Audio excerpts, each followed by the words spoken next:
In 2007, Toyota decided they needed a cool, hip way to sell their budget hatchback to teenagers. So, naturally, someone in a boardroom pitched an idea. What if we make a video game where a Toyota Yaris shoots a giant robotic tentacle arm out of its hood to attack giant floating coins? And somehow, Microsoft actually let them put this on Xbox Live. The game was called Yaris. It was 100% free, and yet everyone who downloaded it felt like they were robbed. This isn't just a bad game, it's a masterclass in how not to market a car. Let's talk about what actually happens when you press start, because calling this a racing game is a stretch. You pick a Yaris, and suddenly you're stuck on a neon track that looks like a budget screensaver from 1998. You don't even really steer the car. The game automatically drives forward and you just lane switch left and right. But here's the kicker. Your primary weapon is a mechanized tentacle arm, literally called the Tentacle, that whips out from your car to grab coins, attack weird enemy cars, and destroy bizarre geometric shapes floating in the air. I swear, whoever designed this mechanics list was on something heavy. It controls like you're trying to drive on ice with a broken steering wheel, and the camera angles make you want to throw your controller across the room. If you actually survived more than 2 minutes without your ears bleeding from the repetitive sound effects,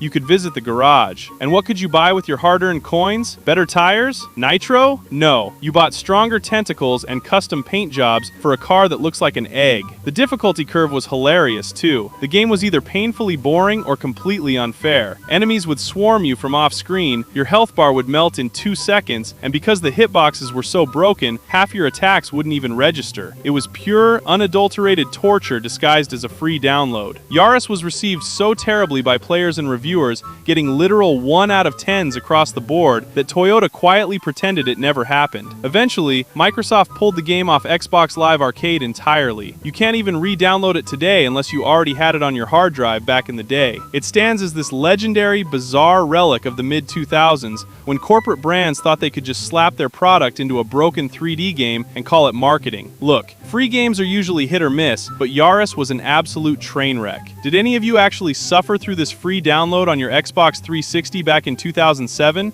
Or did you delete it after 5 minutes like any sane person? Drop a comment below, and I'll see you in the next one.